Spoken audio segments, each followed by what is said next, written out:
Madam Chairman and Commissioners, yes, Kurt, K-U-R-T, Dykema, D-Y-K-E-M-A, from Manhattan. I'm here representing myself and the Association of Gallatin Agricultural Irrigators. We are in opposition to this potential tax on carbon for the simple fact that it will be a pass-through. This will get passed directly on to the consumers. And we don't have a choice, especially in agriculture. When we have to irrigate, we have to turn our pumps on, and that cost will just end up costing us more. We don't have the opportunity to pass costs on like other entities do. So we are opposed simply from an economic standpoint.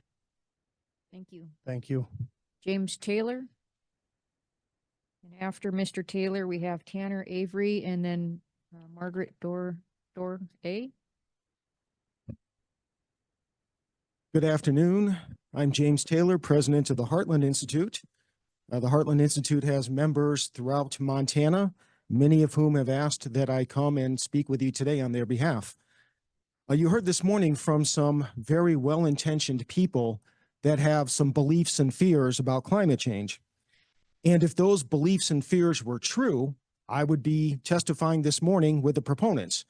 But fortunately, the facts and the evidence show that the asserted climate crisis does not exist.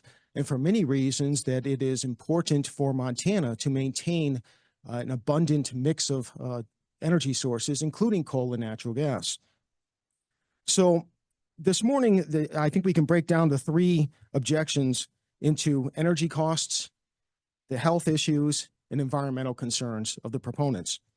Regarding energy costs and the economy, we can make projections about saying what is going to be more expensive, but facts speak for themselves. In the United States, there are 17 states that generate more than 25% of their electricity from coal. All 17 states have electricity costs that are below the national average. It's not a coincidence. It's not a conspiracy. Fossil fuels, and particularly coal, are the most abundant, affordable source of electricity generation in this country.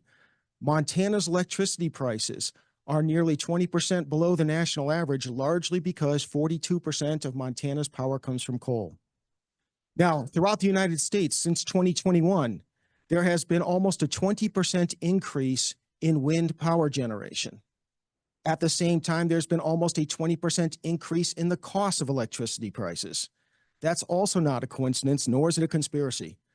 Coal power, natural gas power is much more affordable. If we go to renewable energy sources, then the people in Montana are going to pay a price for that. Also, it's important to note that when we have coal plants, when we have natural gas plants, the coal is largely produced here in Montana. The power plants are built here in Montana. The power plants are operated here in Montana. The jobs that are created and maintained are almost entirely in Montana. If we have wind turbines, if we have solar locations, that equipment is produced almost entirely overseas and often in hostile nations. So again, the economic benefits argue for a continuation of a robust energy mix, including coal and natural gas. Health concerns were also raised this morning. I'll note that according to the peer-reviewed scientific literature, approximately 20 times more people die from cold temperatures than die from warm temperatures. Cold kills 20 times more people than heat. So a number of people this morning talked about an increase in heat deaths. Well, there'd have to be about a 20-fold increase in heat deaths to reach the number of cold deaths. With the modest warming that we're getting, we are reducing the largest factor regarding temperature-related deaths, and that's cold deaths. That's a huge number and something to consider for the health concerns of Montanans. Also, when temperatures are cold, this keeps people indoors. People that are indoors do not exercise. Indoor air is much lower quality than outdoor air, even on the worst outdoor air quality days. The modest warmth that we've been getting in Montana throughout the United States has enabled people to be outside walking, jogging, running, playing tennis, golfing, much more than would be the case if temperatures are colder. A warmer climate helps the health condition, the health effects of the American people and Montanans. Finally, environmental concerns were raised this morning. I'll note one thing that I hope you'll keep in mind. You cannot have a climate crisis based on the assertion of global warming when temperatures are unusually cool, not warm. I repeat, you cannot have a climate crisis when temperatures are unusually cool. In my written testimony, you will see documentation of the fact, indeed documentation from the United Nations Intergovernmental Panel on Climate Change itself, that throughout most of the time period that human civilization has existed, temperatures have been warmer than today. Temperatures are warming right now from the depths of the Little Ice Age, but it doesn't mean temperatures are unusually warm. There's still much more warming that has to occur before we reach temperatures that humans are used to and that human civilization evolved in. I'll note also that there are many environmental detriments that were not mentioned today. If we're truly concerned about environmental impacts, we should note that wind turbines require a tremendous amount of land usage. Scientists at Harvard University who believe in a climate crisis note that we'd have to cover 1/3 of the American landmass with wind turbines to replace the conventional energy plants that this morning's proponents are opposing. Think about that. If we were to cover 1/3 of Montana with wind turbines, think about the environmental devastation. Not just the development of pristine lands, but also peer-reviewed scientific literature notes that throughout America, literally millions of birds and bats are being killed by wind turbines each and every year. Thank you, Mr. Taylor. That's been about 6.5 minutes also. Could you please wrap up? Fantastic. I'll finally note that in Montana, Montana generates a small amount of carbon dioxide emissions. The United States emits approximately 14% of the world total. Montana is only 2% of that. Montana's emissions are 0.2% of the world total. If we eliminated all Montana emissions today, it would have a 0.003-degree impact on climate over the next 100 years. In other words, even if there was a climate crisis, still eliminating Montana's emissions would do nothing for that. I've brought with me, and I'll leave for you to examine, Climate at a Glance for Teachers and Students. This book gives 2-page summaries of the topics that were discussed this morning by proponents: hurricanes, wildfires, drought. It shows that those asserted crises do not exist. Also, we have Climate Change in Montana, an assessment that we produced 4 years ago that has Montana-specific climate items. And then finally, Climate Change Reconsidered. This is the summary for policymakers. This is the 700-plus page book that documents all of the benefits from fossil fuels that, again, we'd be missing if we agree with proponents. So thank you very much. Thank you, Mr. Taylor. Tanner Avery.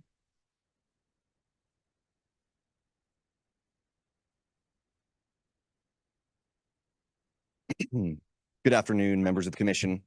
My name is Tanner Avery. It's spelled Avery, and I am from Bozeman, Montana, and I'm the director of the Center for New Frontiers at the Frontier Institute. Today, I am here to discuss 3 reasons why the PSC should reject this petition for rulemaking before you today. Basing rates for electric and natural gas service on the social cost of greenhouse gases calculation, a metric which is both highly controversial and easily manipulatable, amounts to a massive carbon tax on Montana utility customers that will significantly drive up rates for reliable electricity.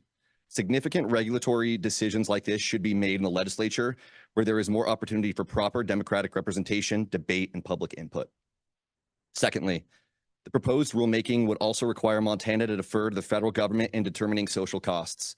We should not be ceding Montana's authority to set our own climate policy to the federal government bureaucracy. We need to protect our own state sovereignty and ensure state policy is set through the democratic process by Montana's representatives in the state legislature.